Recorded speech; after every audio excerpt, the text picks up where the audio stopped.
Olá, estamos iniciando mais um Coffee Break, o podcast de respeito. Depois de uma pausa, a gente começa a segunda temporada. Eu sou o Eduardo Cruz, vou estar com vocês aqui nos episódios. E hoje nós temos um convidado para conversar sobre direitos humanos e sociedade. Já na retomada da segunda temporada, um tema polêmico, cabeludo. E a pessoa que está aqui conosco para conversar é Jader Marques, advogado criminalista aqui do Rio Grande do Sul, que vai debater esse importante tema conosco hoje. Jader, obrigado pela presença, bem-vindo. Eu que agradeço a oportunidade de discutirmos um tema, embora, né, a gente possa dizer que é um tema cabeludo, um tema importantíssimo. Né? Sim, muito importante. Né? E já, de cara, eu te pergunto, né, botar na fogueira já, com aquela pergunta sobre a visão popular do tema. Né? Por que, na tua visão, direitos humanos é considerado um tema para defensor de bandido? Olha, uma das coisas bem importantes da gente pontuar para falar sobre esses temas que a gente costuma tratar por temas difíceis, complexos, temas que são, de certa maneira, maltratados pela sociedade. Os temas em si, né? São tratados de uma maneira que nos coloca, a gente que estuda o tema, né, numa posição de estarmos na contramão, de estarmos, de certa maneira, numa posição contramajoritária. Né? Todos estão pensando que direitos humanos é defesa de bandido. Por que o Jader, né? Por que esse programa, por que debater isso por outro viés, se todas as pessoas acabam, de alguma maneira, reproduzindo um pensamento de que direitos humanos é igual a defesa de bandidos. Direitos humanos seria algo voltado apenas para humanos direitos. Né? Aí já vem impunidade, sim. Aí já vem violência, aí já perguntam por que não foi a tua mãe. Né? Isso é porque não foi a tua mãe. Tá com pena, leva para casa. Tá com pena, leva para casa. Então, essa série de questões, né? Elas precisam de um tratamento, me parece, de um tratamento diferenciado. E aí a proposta que eu te faço para a gente debater esse tema é o seguinte. Filosoficamente, a gente acaba, ao pensar sobre o pensamento, a gente acaba olhando para uma determinada racionalidade. As pessoas, portanto, estão tratando esse tema dessa maneira. Que racionalidade é essa? E a gente chega a colocar um i antes, né? Que irracionalidade é essa? Sim. Mas o Ricardo Tim de Souza, e o livro é Ética de Escrever, o Ricardo Tim de Souza, sem dúvida nenhuma, um dos grandes filósofos do Brasil, ele coloca uma crítica da racionalidade. O texto é Nervo Exposto. Crítica da racionalidade e o enfrentamento é uma racionalidade vulgar que aceita esse modo de ver as coisas. Mas que aceita esse modo de ver as coisas porque ela é levada por uma série de influxos que não cabe aqui a gente aprofundar ou abrir tanto esse aspecto, mas ela é socialmente levada a pensar dessa maneira e de forma acrítica ela aceita isso. Porque há uma maré, porque há uma onda, porque há uma força que conduz aqueles que não fazem a crítica do próprio pensamento para pensarem dessa maneira. Um grande programa voltado para uma força punitivista muito forte, né? Uma absurda, uma violentíssima desconsideração de toda e qualquer diferença, aquilo que não é igual a mim não presta, né? E uma espécie de idolatria desse individualismo, desse modo unicelular, absolutamente artificial de estar em sociedade. Como se nós pudéssemos, como se fosse possível. Só na nossa bolha. Eu e a minha e a minha bolha, e o meu desejo, e o meu bem, e a minha vantagem, e tudo isso aqui preservado no meu castelo de uma pessoa só. Mas a racionalidade, ela teria uma responsabilidade ainda maior do que um relativismo comum da sociedade de hoje, por exemplo. Eu tenho regras a seguir até um determinado ponto. Eu devo me enquadrar num regramento aqui até um determinado ponto, mas posso ter meus desvios aqui quando me convém. Esse é o ponto. Então, o Tim, ele coloca essa racionalidade vulgar, que ela coloca, né, de certa maneira, as pessoas à disposição da manobra. Então, elas são manobradas. Elas são levadas. E a sua incapacidade de autopercepção, de percepção das coisas, da realidade da vida e da complexidade das coisas, essas pessoas, elas são levadas por esse desejo, né, de estarem de acordo, esse desejo de pertencerem, esse desejo de não desagradar, enfim, né, de pertencimento a essa grande massa acrítica. Vamos dizer assim, vamos situar isso como esse grupo, ele acaba sendo o grupo conduzido e manobrado por uma outra racionalidade criticada pelo professor Tim, que é a racionalidade ardilosa. Sim, todas as bolhas são manobradas, cada uma na sua realidade. Exatamente. Inclusive desconsiderando as demais bolhas conforme as diferenças. Né? E esse é o ponto, né? Quer dizer, eu tenho uma racionalidade acrítica, vulgar, né? E eu tenho uma racionalidade ardilosa que se infiltra sem se misturar, que se dispersa depois, mas que mantém... Só comandando. Mas que mantém essa racionalidade desse modo, confortável, achando que realmente está no caminho certo, né? E essa razão ardilosa, manipuladora, né?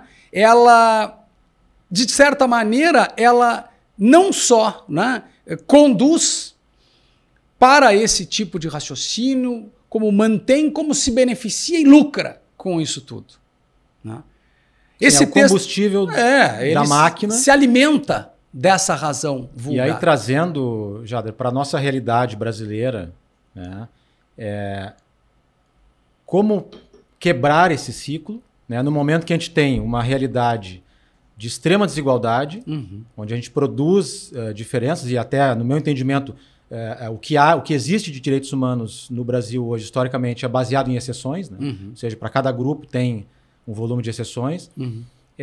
E aí nós temos também essa questão da manobra, né, com base nessa prática de racionalidade. A quebra disso é possível? Isso é uma utopia? Né? No momento que a gente tem hoje uma separação ainda maior dessas bolhas, né? Cada um atuando na sua realidade ali, eu acho que potencializadas, inclusive, pelos meios digitais, aí, redes, enfim. Existe alguma possibilidade de quebrar essa dinâmica ou isso é uma utopia? Isso é um dado, talvez seja a pauta, né, de sempre, mas é a pauta de hoje. Né?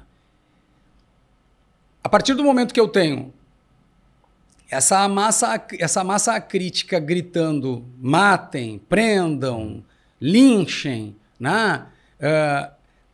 Eu tenho que perceber que a razão ardilosa lida com isso e que fazer frente a essa situação pressupõe uma ética. E essa razão, portanto, ética, ela é uma razão que precisa considerar exatamente a diferença. Nós estamos aqui falando de direitos humanos. Né? Quando eu penso nessa categoria dos humanos, eu acabo colocando num grande grupo, né, homogêneo, tudo aquilo que é diferença o tempo inteiro. Sim, até porque a diferença faz parte. Exato, mas considerar essa diferença é fundamental. Então, desde esta perspectiva filosófica, o ser humano, como categoria, não abrange ou não identifica ou não especializa a pessoa. A pessoa, sim. A pessoa, cada uma delas, no seu infinito, né? Para usar um autor tão caro para essa base de pensamento filosófico, que é o Levinas. O humano dissolvido, né? Assim como o indivíduo isolado, né? Mostram duas faces, né? Que desconsideram o outro, a pessoa. Né? Nós somos sempre o outro do outro. Né? Sim. Mas quando nós nos consideramos, nós estamos lá na nossa totalidade. Mas não. Aqui, nesse lugar, eu sou outro para ti. Sim. Assim como tu tens essa perspectiva para mim. Então, a ética de respeito ao outro, a ética de valorização do outro, de identificação do outro, como aquilo que me constitui, como aquilo que me afirma, sobretudo pelo que eu sou, mas também pelo que eu não sou. Essa ética é uma ética que nos tempos de hoje ela é tida como uma exceção. Sim. E talvez por isso seja tão presente a obra de pensadores como Adorno, como tantos outros, que mostram essa exceção, né? Uhum. Aquilo que deveria ser a exceção hoje tomada como regra, que é o desrespeito pelo outro. Que é o que se faz hoje, e aí eu insisto, a ética também é relativizada, a moral é relativizada, os valores são relativizados, a cultura também. Então, como não essas só ferramentas importantes... relativizados, porque, na verdade, o discurso ardiloso toma essas categorias, né, e subverte toda e qualquer possibilidade, né, de um respeito, de uma atuação compassiva, de valorização do outro. Subverte tudo isso para quê? Ao fim e ao cabo, para vender. Para vender a sua posição, para vender o seu partido, para vender o seu produto, para vender o seu espaço, para vender a sua facilidade. Então, a lógica do respeito ao outro se transformou na exceção. Aquilo que deveria ser a regra. E a regra do desrespeito, da desconsideração, da desvalorização, porque se o outro não é útil para mim, por que eu vou fazer algo por ele? Sim. Eu não tenho nenhum motivo. E aí vem uma frase que eu adoro, né? O cara diz assim, Jader, eu não sei se eu faço determinada coisa ou não faço, eu tenho um projeto e tal, mas eu não sei se eu levo adiante. E aí eu gosto de incentivar as pessoas assim, leva adiante, fulano, leva adiante, tu não tem nada a ganhar com isso. Aí o cara para e pensa, eu não tenho nada a ganhar com isso. Sim, é eticamente perfeito. Leva adiante. Uhum. Aí o cara para e pensa que está ao contrário. Claro, por quê? Porque a regra, porque a norma, porque o aceitável é que eu ganhe algo. Né? E esse ganho, ele é imediato, ele é quantificável, ele é monetarizado, ele é financeiro. Né? Por quê? Porque a gente não percebe, por exemplo, o valor do tempo. Mas a gente sabe o preço de determinados momentos. Sim. Ou de uma hora fazendo tal coisa custa tanto. Né?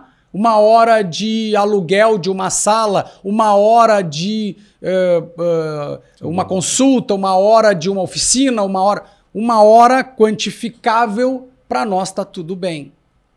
Agora, uma hora contando uma história para o filho não tem um valor. Sim. Em dinheiro. Muito menos imediato. Não tem a verdade, né? Não tem um preço, mas tem um valor. Sim. E aí tá circulando nas redes sociais com uma força enorme um trecho do Mujica, né? Onde ele coloca isso, quer dizer, só um pouquinho. Eu tô trocando o meu tempo, né? Tô trabalhando, sim, então eu tô dando o meu tempo em troca de dinheiro. Aí eu recebo esse dinheiro. Quando eu percebo o que eu dei e o que eu recebi, o que eu dei não tem valor em dinheiro.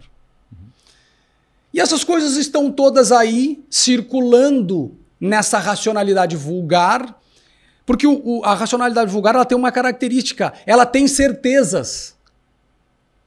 Tu não consegue debater com alguém que tem certeza, porque o cara tem certeza, ele não aceita debater contigo. Não há espaço. Ele não abre uma margem para te ouvir, para pensar sobre o que ele está dizendo, o que ele está, né, como ele está agindo. Ele não abre porque ele tem certezas. Então essa racionalidade vulgar toma conta, e aí?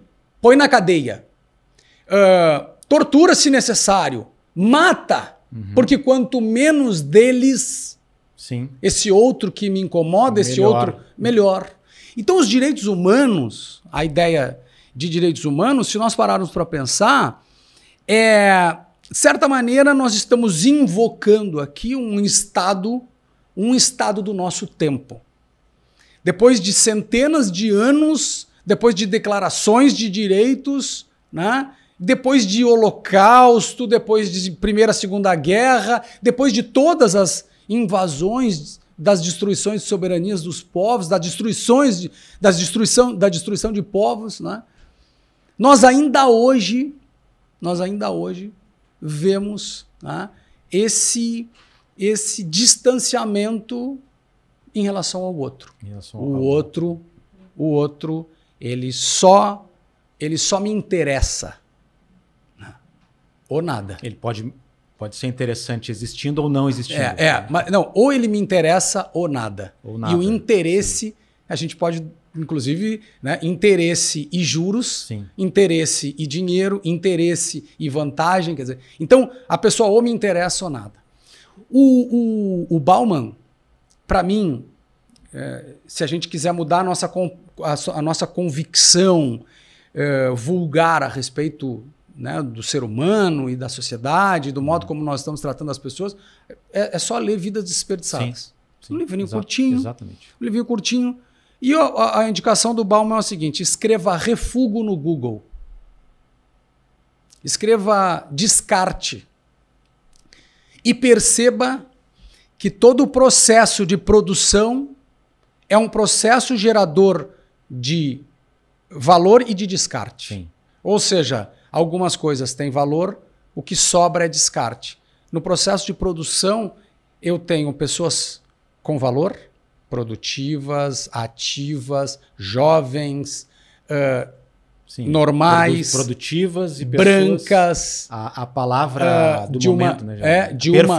Performando, produzindo, ativa, úteis para a sociedade. E outras que podem ser descartadas. E as outras são refúgio.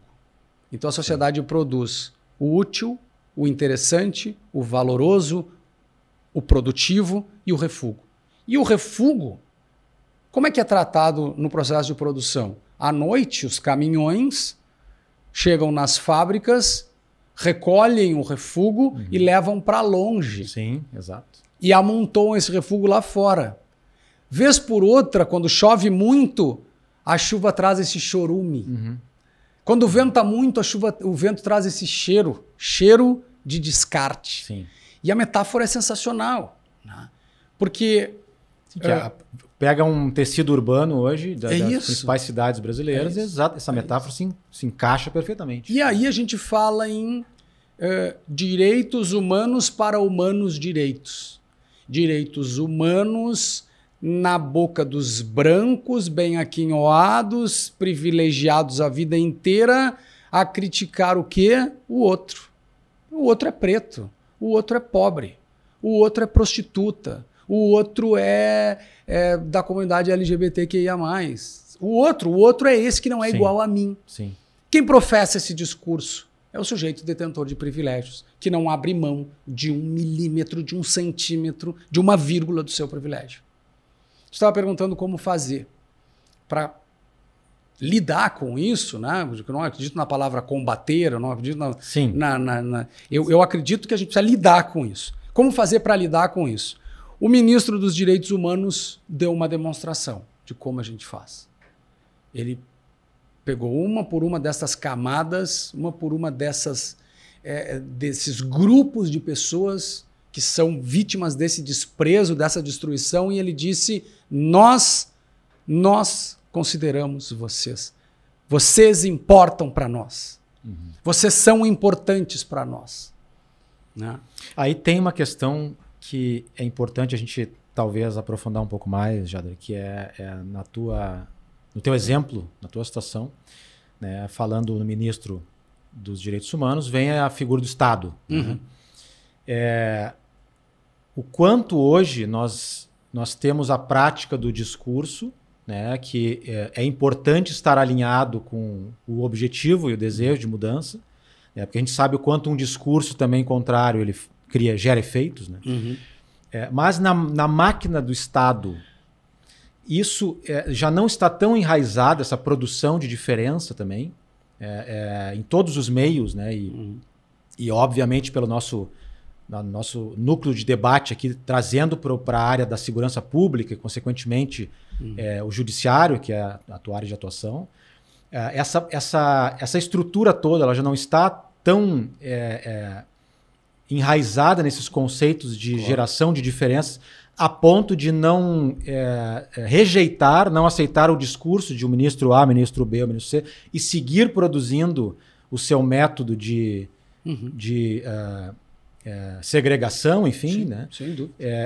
E isso, mesmo tendo uma vontade lá do principal ator, por exemplo, da estrutura estadual, não enfrenta uma resistência gigantesca para que produza mudança lá na ponta mesmo?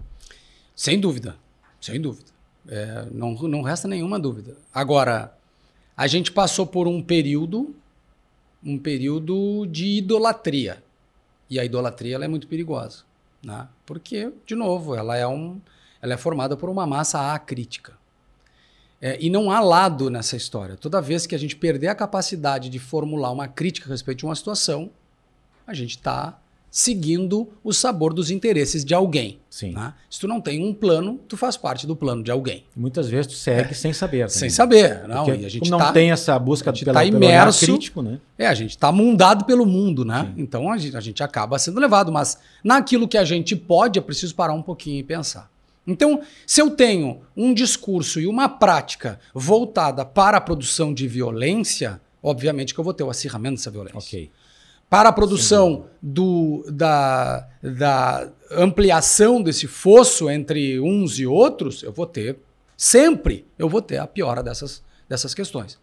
Quando a gente verifica num plano político, vamos dizer assim, no plano político, a substituição de uma postura, de uma mentalidade de um discurso por outro, a gente não vê a solução dos problemas, mas a gente vê a mudança do acirramento da superprodução de violência. Hoje diminuiu isso. Sim, diminui o combustível. Nós estamos vivendo já há alguns meses um período em que nós não somos assolados todos os dias por um novo fato violento, produzido pelo próprio Estado. No caso, produzido pelo chefe do Estado. Sim, né? mas no dia a dia, aí a gente está no contexto político. Mas só que isso não mudou o estado das coisas. Né? Isso não mudou o estado das coisas. Porque isso está no contexto político. Mas assim, a gente entra governo, sai governo. E isso é que está na percepção da grande maioria da população, da sociedade em geral, em todas as camadas.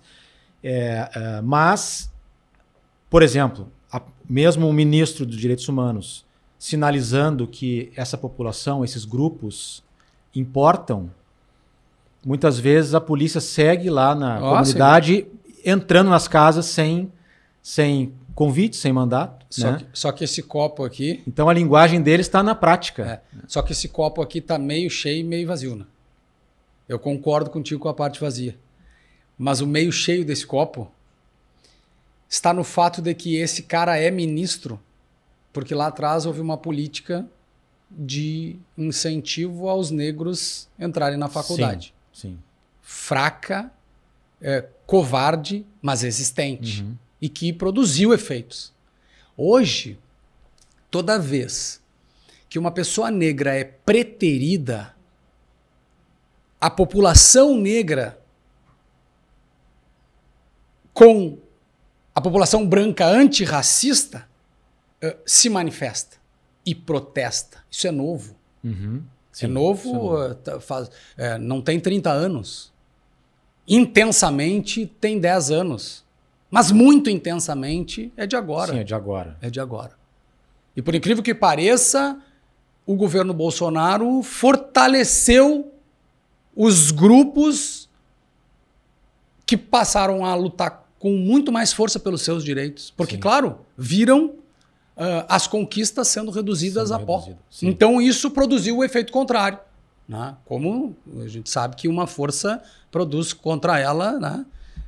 Outra força. Então, esses grupos surgiram com muita potência. E quando eu olho para frente, eu olho para a violência policial, para a violência institucional. Institucional é o Ministério Público denunciando mais pretos do que brancos, pedindo a prisão de mais pretos do que de brancos. Quando eu vejo os presídios lotados de mais de pretos e pobres do que de brancos, né? Num país que tem 50% ou mais de pessoas negras. Né? Então, por que acontece essa disparidade ainda? Porque é um processo de desconstrução de algo que começou lá na escravização dos povos negros, na submissão dos povos índios, na destruição da cultura brasileira em nome de uma cultura europeia e hoje, né, na americanização da cultura brasileira, com todos os efeitos disso tudo. Mas o que nós temos que pensar é que a gente está agora, em 2020, destruindo um contexto de preconceito que está arraigado na sociedade. É estrutural. É estrutural. O policial olha para o negro, olha para o pobre, olha para o sujeito da periferia de um jeito diferente do modo como ele olha quando está lá num bairro nobre. Muitas vezes um policial negro. Para tu ver o efeito dessa desvalorização. Ela é tão grande que ela provoca nele mesmo. Sim. A sensação. Ele dá para o outro... Ele assume a posição em um outro grupo que não mais aquele... Não, ele dá para o outro... Ele dá para o outro a consideração que ele tem de si mesmo. Se eu não sou capaz de entender o meu valor, por que eu vou valorizar, né, um igual a mim? Um igual a mim. Porque o outro é um espelho. O outro é o espelho. O outro é o espelho que te denuncia. O outro é o espelho que te ridiculariza, o outro é o espelho que te inferioriza. Por isso que o outro é um inferno, né? Mas a gente pode pensar que o outro é um infinito também. Porque quando ele faz isso com a gente, ele nos dá a oportunidade de acessar o infinito que está em nós. Mas não há vontade. Né? Aí é que está. Às vezes é melhor ficar como está. Às vezes o que há é uma grande dor. Por isso que a nossa sociedade, ela muito mais do que perversa, ela é doente. A nossa sociedade vive hoje os sintomas de uma grande doença. E eu não estou falando de sociedade brasileira. Nós estamos vivendo em nível mundial a onda crescente de um pensamento de ultradireita, até de discursos de valorização do nazismo e da perseguição de povos. Mas como assim, depois de tudo que nós passamos? Claro, porque isso vem e ganha força. Essa razão vulgar, ela é conduzida diante das suas certezas à preservação dos seus privilégios. O branco, nascido branco, privilegiado, que nunca passou, que nunca foi perseguido no supermercado, que nunca teve contra si todas as jiricas, todas as batidas, as averiguações, as suspeitas, né? Esse sujeito que é olhado como alguém que não tem cor, porque o branco não tem cor, ele é normal. E até a gente pode sair por um momento do ambiente da segurança pública e entrar em questões relacionadas até a experimentos sociais, que são dezenas disponíveis hoje no YouTube, por exemplo. Até convido o pessoal aí de casa a dar uma pesquisada, experimento social sobre a discriminação, sobre o racismo. Pessoas que atravessam a rua quando vem uma pessoa negra e não fazem o mesmo movimento quando vem uma pessoa branca. Os experimentos com as crianças negras, é dolorido também, demais ver aquilo, mas o que eu estava dizendo é que quando tu tem essa situação, quando tu, na bibliografia, nas pesquisas, enfim, aquilo que os autores estão chamando da branquitude, né? Quando tu detém essa branquitude, tu não é capaz de perceber a violência que assola o sujeito que é tido como o diferente. Esse aqui é o estranho. Nós precisamos respeitar as diferenças, dizem os brancos. Como assim respeitar as diferenças? Porque de lá o diferente é tu. Sim. Eu sou o outro do outro. Mas eu olho para o outro e digo que o diferente é ele. Nós precisamos respeitar as minorias. As minorias como, cara pálida? Sim, a população negra é maior no Brasil. Mas e se não for, né? Minoria de quem? Minoria por quê? Então é a minoria, é o diferente, é o, né? E na verdade é sempre o outro. É sempre esse outro que está lá, mostrando quem eu sou. E principalmente quem eu não sou. Quando eu olho para esse outro como uma ameaça, e é muito fácil plantar na cabeça e no coração das pessoas a ideia de que o outro é uma ameaça, o discurso de direitos humanos é uma ofensa. Porque é uma espécie de promessa de que eu vou acabar com o teu privilégio. E o mais interessante é que se tu fizer uma pesquisa no meio do empresariado, a maioria deles vai dizer que eles não são trabalhadores, porque eles se consideram empresários. E eles olham para o outro, aquele que o serve, como trabalhador. Mas ele não se dá conta que ele trabalha tanto quanto aquele. Ou mais até. Ou mais. Ou mais. Ele é trabalhador. Salvo meia dúzia de jogadores do sistema financeiro, grandes multimilionários e tal, o resto é tudo trabalhador. Ele assume uma condição de privilegiado. Ele não se dá conta. Sim, e eu arrisco a dizer que hoje, né, na maioria dos empreendedores, empresários no Brasil, eles são os principais trabalhadores dos seus negócios. Trabalham mais, muito maior de horas. E não querem para os seus colaboradores, né, o que querem para si. O benefício que querem para si, o direito que querem para si. Quando olha para o outro, daí o outro não me interessa. Eu quero esse benefício, porque eu sou um trabalhador, mas eu não me apresento como trabalhador.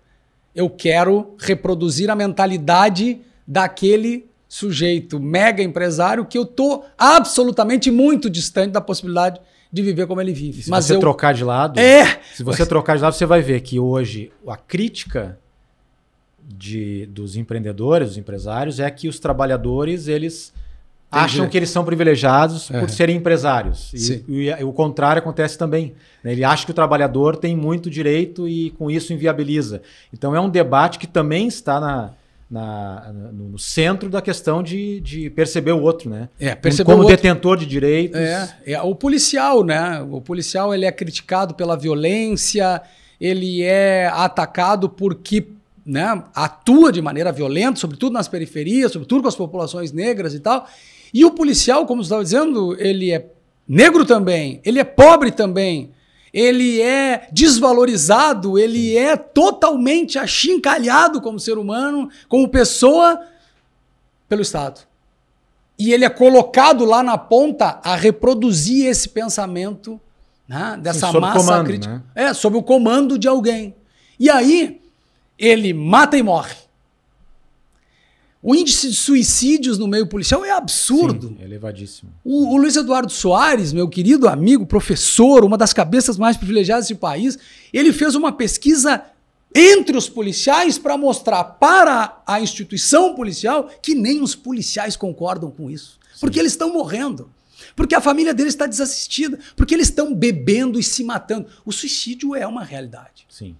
E é uma dramática realidade para quem está lá na ponta, tendo que ter racionalidade, tranquilidade, serenidade, capacidade de lidar com esse conflito, com essa violência toda. Como exigir isso desse cara que está na beira do suicídio por excesso de álcool, excesso de violência, por desamparo absurdo? Então, o policial violento é o sintoma da doença. Doença da sociedade. Dessa sociedade. Então, quando a gente percebe pessoas bradando contra os direitos humanos, discursos punitivistas excessivos, de encarceramento, né, em massa, a gente percebe que tá tudo isso é o reflexo, né, de uma perda absoluta e completa desse lidar com o outro, desse estar no mundo com os outros. E as coisas todas acabam invertidas. Né? Porque se nós chegarmos a uma certa altura da vida, aquele momento da vida, né? aquela quantidade de vida que faz a gente olhar para trás Sim, o ponto e da ver mais. maturidade ali. Tu vê mais para trás do que para frente. Sim. E aí tu olha para trás, sabe o que vai ter aí atrás? Momentos vividos com pessoas. É isso que tem aí atrás. O que tem aí atrás que valeu a pena, tu viveu com o teu parceiro de faculdade, tu viveu com teus familiares, tu viu com teu filho, tu viveu com a tua mulher, sabe? Tu experimentou com colegas de trabalho. Tudo que tu viveu para trás que fez sentido tinha alguém junto. E todas as tuas maiores tristezas, todas as tuas depressões, tudo aquilo que te bateu mesmo e que calou em ti fundo, possivelmente, tu estava sem o apoio de alguém. Possivelmente tu estava sozinho.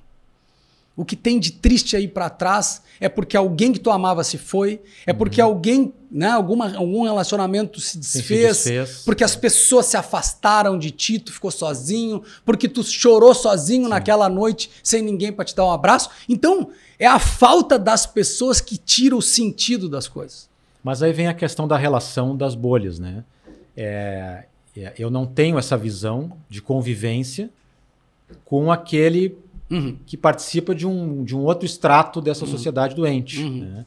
E a gente vê isso até mesmo no espaço público, né? e em espaços privados. A gente vê o incômodo, por exemplo, das pessoas de ter uma pessoa inferior, socialmente inferior, dividindo o avião, por exemplo, no banco ao lado. Ou dividindo um espaço comercial, um espaço privado. Né? Então, quando a gente vai para uma questão de olhar matemático, Jader, desta doença e o quanto ela está enraizada, e para isso eu uso quase 15 anos de estudo que eu tenho nessa área, onde eu tenho uma tese muito clara de que o grande responsável, para mim, sem dúvida nenhuma, o grande responsável dessa distância absurda entre essas bolhas, né, é o próprio Estado, porque, exemplificando as áreas de vulnerabilidade social, é a ausência do Estado que produz a maior parte dos elementos que distanciam aquelas pessoas da realidade. O Estado, quando está presente ali, está presente de forma violenta, muitas vezes representado pelo seu braço repressivo. Né? Esse distanciamento tem aumentado nos últimos anos em função da questão das diferenças de cunho político e de posicionamento. A gente não está caminhando para uma piora desse cenário e um distanciamento cada vez maior de uma possível reaproximação deste olhar do outro, no sentido que a gente hoje tem uma disseminação de informações absurda através dos meios digitais. A gente tem cada vez mais as pessoas se fechando nos seus grupos, nos seus ambientes, né? E cada vez mais recebendo informações de o quanto o outro pode ou é uma ameaça. Né? Nesse cenário todo, como caminhar para uma solução, né? Como pensar numa solução, porque, por exemplo, esse nosso encontro aqui, essa conversa, o alcance vai ser algumas milhares de pessoas, talvez. Mas perto do volume de informações que potencializam, e aí bem como tu disseste, muitas vezes no discurso do gestor público, do político, do responsável pela instituição, do judiciário ou policial, enfim, reproduzindo diariamente de forma maciça essa informação de distanciamento, isso não torna cada vez mais utópica a possibilidade da gente considerar uma reaproximação desses grupos? Sabe que eu sou um branco racista. Todos nós somos, na verdade. Né? Então, quando eu parei para me dar conta disso, dos meus racismos, do meu comportamento, eu comecei a fazer a crítica, né, do meu pensamento, do meu comportamento e, especialmente, dos momentos em que a gente invisibiliza essas pessoas, a sua cultura, inclusive a sua filosofia. E eu me dei conta de uma coisa. E aí tu está falando a respeito de utopia. O negro cansou de ser escravizado. O negro cansou de ser invisibilizado. E agora ele quer o mesmo espaço. A mulher que cansou do machismo luta pelo mesmo espaço. Mas a mulher negra, ela é tem que lutar a fusão 2 vezes. de 2 violências absurdas. Ela é negra e ela é mulher. E a mulher negra trans, ela vai acumular ainda mais um aspecto. Mas o fato é que essa população cansou. E ela avança sem recuo ao longo de todos esses anos. Mais, menos e morrendo. Porque ela é morta a cada passo. Só que ela avança. E é o avanço dessa gente que pode nos salvar, nós, os brancos, da nossa filosofia de vida.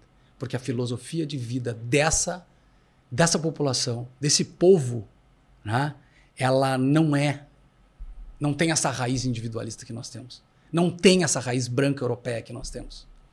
Ela não é aniquiladora, ela é aglutinadora. E a grande... É por isso que o branco se diverte tanto no carnaval. Porque ele percebe que ali, a diferença é a permanente. Sim. É a constante. A diferença está na presença de cada um.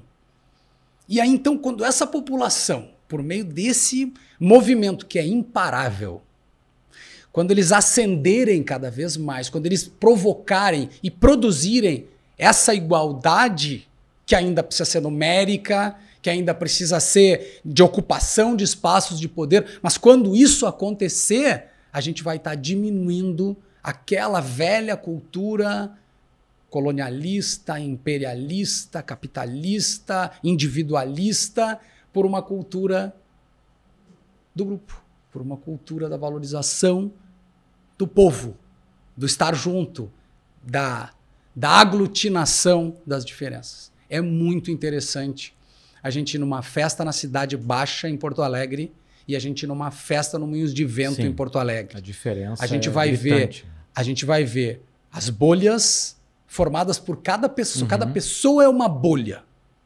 Nem os casais estão na mesma bolha. Eles se dão a mão, cada um formando uma bolha. Diferentes. Não há uma bolha do casal. E na Cidade Baixa, a gente acompanha, às vezes, um fenômeno que eu acho sensacional, chamado beijaço. Um beijaço na Cidade Baixa. É a demonstração de que muita coisa boa ainda vem por aí. Quando essa escumalha, quando essa rafuagem, quando essa gente com cheiro de gente conseguir ascender aos lugares de poder e de mando e de determinação e de mudança das coisas, como está acontecendo. A gente hoje ainda vê deputados absolutamente imaturos criticando com perucas, né, fazendo aquela palhaçada, mas a reação das pessoas, a reação dos próprios colegas constrangidos com aquele movimento absurdo, isso nos dá essa sensação de que, primeiro, lá, naquele lugar hoje, há uma negra sapatão representando o Rio Grande do Sul como deputada federal. Ela está lá. Isso já é uma grande mudança. Ela saiu lá do bairro Santana, saiu lá da pobreza e foi ser deputada federal.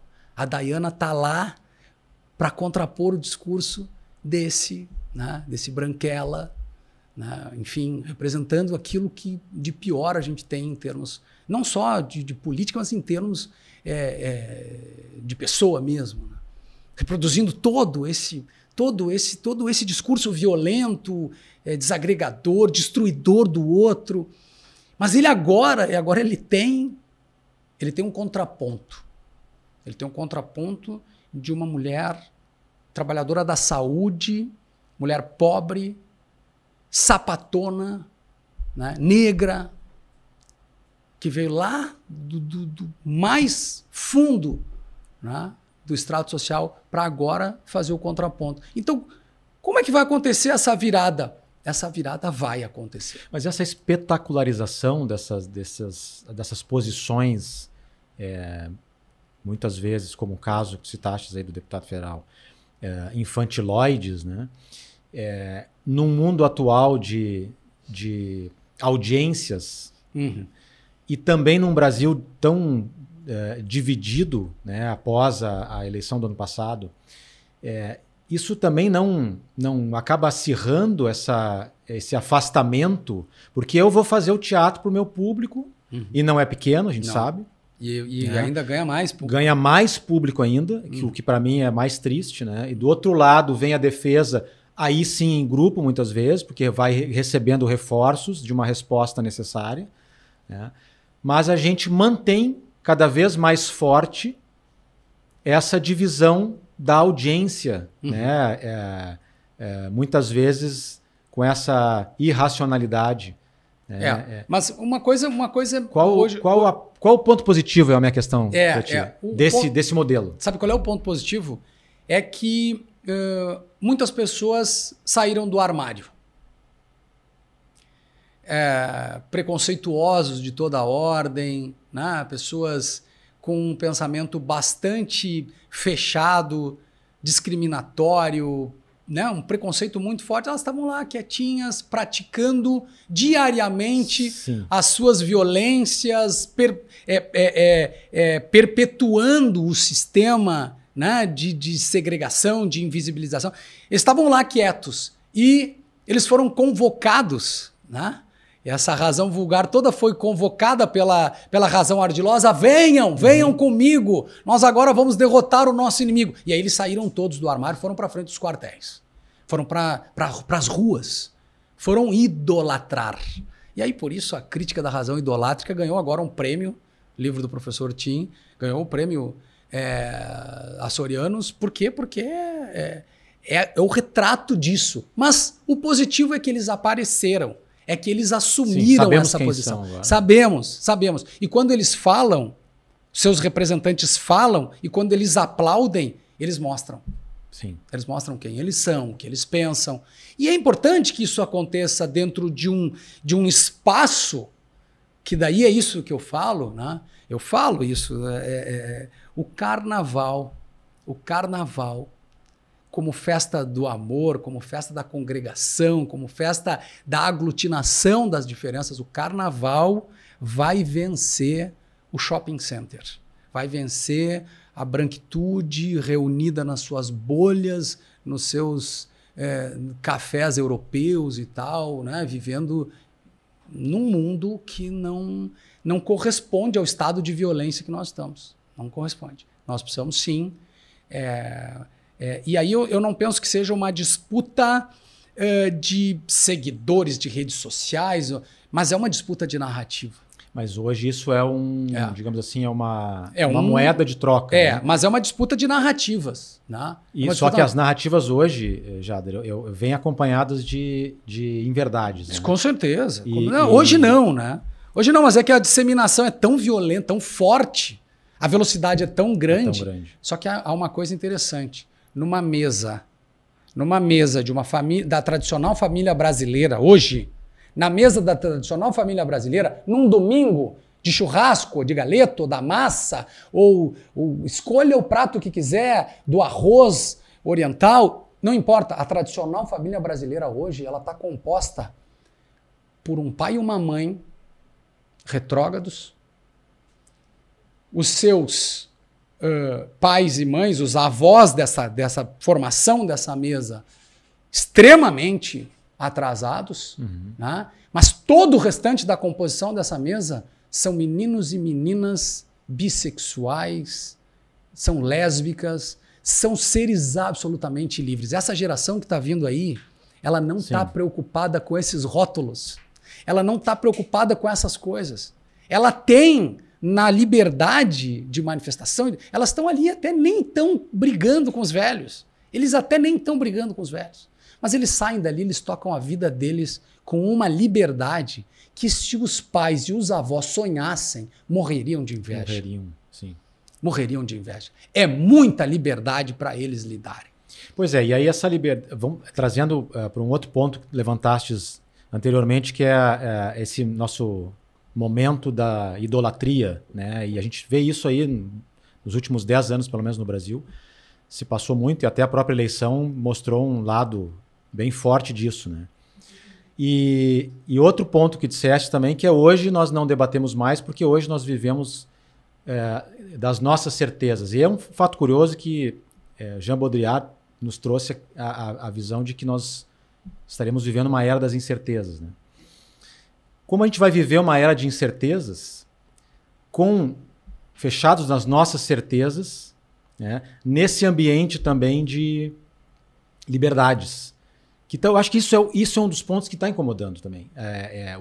Na visão de muitos, o excesso de liberdades, que vem também para a questão do debate dos direitos, né?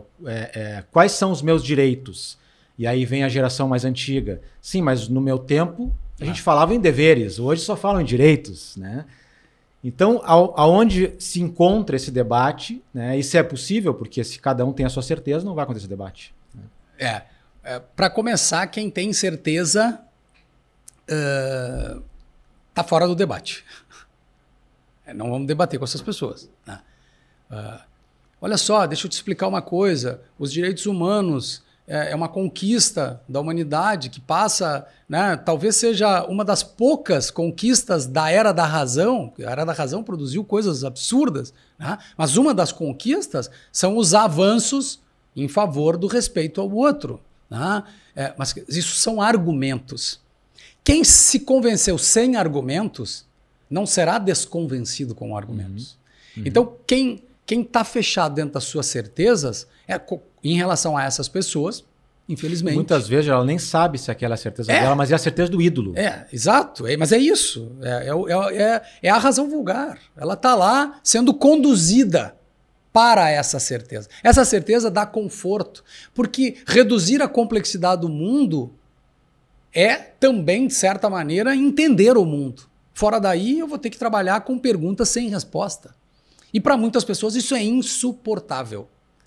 Não ter resposta para as perguntas é insuportável. De onde eu vim, para onde eu vou, quem coordena esse negócio todo. Tem gente que precisa dar resposta para isso. Eu tenho uma terapeuta que dizia para mim, Jader, tu precisa, de alguma maneira, encontrar essas respostas. E eu tenho dito para ela, falei para o pai no leito de morte, pai, o nosso desafio é essa tranquilidade, essa serenidade diante das perguntas sem resposta. Há perguntas para as quais nós não temos respostas. Isso não nos faz desistir da busca pelas respostas, né? Mas isso não nos permite diminuir a complexidade dessas perguntas para que eu possa dar uma resposta, inventar uma resposta. Né? Não posso. Então certezas, nós deixamos para essas pessoas que não querem o debate. Quem vem para o debate, vem o quê? Vem aberto. Sim. Aberto. E a beleza, né? Pelo menos eu penso assim, a beleza de uma caminhada pela existência é a abertura para o novo. Porque é o novo que nos convoca. O novo é que nos convoca. Né? E no direito, chegaste a achar algumas dessas respostas que tu busca? Já achou na advocacia? Eu achei muitas respostas. Eu tinha muitas perguntas. Né? Nós caminhamos na vida com muitas perguntas. Mas uma das grandes respostas que eu encontrei por enquanto, né? Mas que me satisfaz muito, é que o que tem justificado a minha caminhada ao longo desse tempo são as pessoas.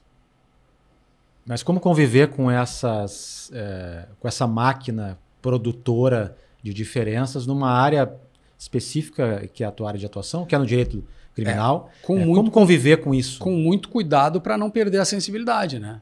Para a gente continuar chorando, para a gente continuar se entristecendo. Eu penso, né? E eu falei no pai, né? Quando eu conversei com o pai sobre isso, pai, porque a questão dele era o seguinte, ele estava se sentindo absolutamente vivo, com vontade de viver e tudo, e o câncer estava levando ele. Sim. E ele disse, mas porra, por quê? Né? Para que isso? Por que essas coisas acontecem?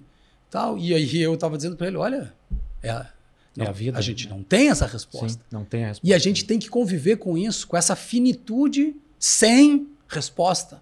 Não tem resposta. Porque talvez essa seja a resposta. Uhum. Essa seja, a resposta é essa. Enquanto tu estiver aqui, é a resposta. A resposta tá sendo dada toda vez que a gente acorda, né? Então, mas pai, o que tu que tipo de resposta te satisfaria? Né? Num mundo injusto, num mundo cheio de diferenças, num mundo cada vez mais violento, num mundo cheio de tudo, nós vamos achar uma resposta? Nós vamos achar uma solução? Nós vamos achar um caminho? Não. Não vamos. A gente não pode conduzir as pessoas para o caminho. Essa ideia de salvador, de detentor da resposta, a gente vê por aí. Isso é que gera a idolatria. Sim. Qual é o nosso papel, então? Qual é o nosso papel? No micro. Aqui. No micro. Aqui no nosso alcance, no nosso contexto, na nossa capacidade de mudança. É fazer a diferença. Por isso que o branco tem que ser antirracista. Por isso que o homem tem que ser antimachista. Por quê? Porque ele é pai de alguém. Porque ele é amigo de alguém. E porque ele é filho de alguém. O pai que não entendeu, porque veio de outra criação, talvez perceba no exemplo silencioso do seu filho o que é essa diferença. Sim. Porque ele não vai querer. Ele não vai querer o suicídio do seu filho por medo de lhe dizer que ama outro homem. Ele não vai querer isso. Nenhum pai quer isso. Ele vai entender que a felicidade amorosa, sexual, afetiva, relacional do seu filho homem independe do outro. Mas muitas vezes leva anos. Né? Leva anos. Não, e tem gente que não supera. Não supera. Tem gente que não supera. Mas qual é o nosso papel, então? Nosso papel é fazer o nosso melhor. Independente, sabe, da esperança de solução. Porque ela está lá. Eu falo, a esperança não faz parte da luta. Essa frase do meu professor Ovídio Batista da Silva, eu acho genial. Né? A esperança, eu não luto porque eu tenho esperança de mudar. Muito embora eu tenha. Sim. Eu tenho, mas eu não olho para frente com a expectativa de ganhar. Vamos voltar ao que eu disse? Sabe por que a gente faz isso? Porque a gente não tem nada a ganhar. Não tem nada a ganhar. E aí eu te pergunto, a esperança, qual é a tua esperança em relação ao nosso sistema de segurança hoje, consequentemente o sistema judiciário, no sentido de ele passar a não ser um ator importante de discriminação. Provocador de violência, né? E provocador de violência, mas um ator importante justamente na aplicação dos direitos. Quando a gente percebe, eu tenho esse exemplo todos os dias. Eu sou casado com uma juíza que me mostra isso todos os dias. Então eu tenho eu sou esperançoso. Eu não espero, eu tenho o verbo esperançar, né? Não esperar. Então eu sou muito esperançoso porque eu tenho isso em casa. Mas eu olho Karen Luiz, uma juíza da vara do júri de Porto Alegre, uma negra, pobre, juíza da vara do júri de Porto Alegre, hoje no STF, bancando as políticas de inclusão racial. Eu olho o Cláudio Martinevski na Júris do Rio Grande do Sul, trabalhando pela inclusão nos juízes. Eu olho os concursos, eu faço parte da banca de concurso do Tribunal de Justiça, eu olho os concursos com previsão de paridade de gênero e de raça. A gente está construindo essa diferença. Sim. Ela é lenta, ela é gradual, ela continua ainda sendo muito, muito, muito aquém do que a gente precisava, mas a gente está construindo. A nossa sociedade está construindo aos pouquinhos, matando ainda muito, ainda muito essa população, mas a gente está construindo esse equilíbrio. E quando esse equilíbrio chegar, nesse momento a gente vai perceber que era a falta deles,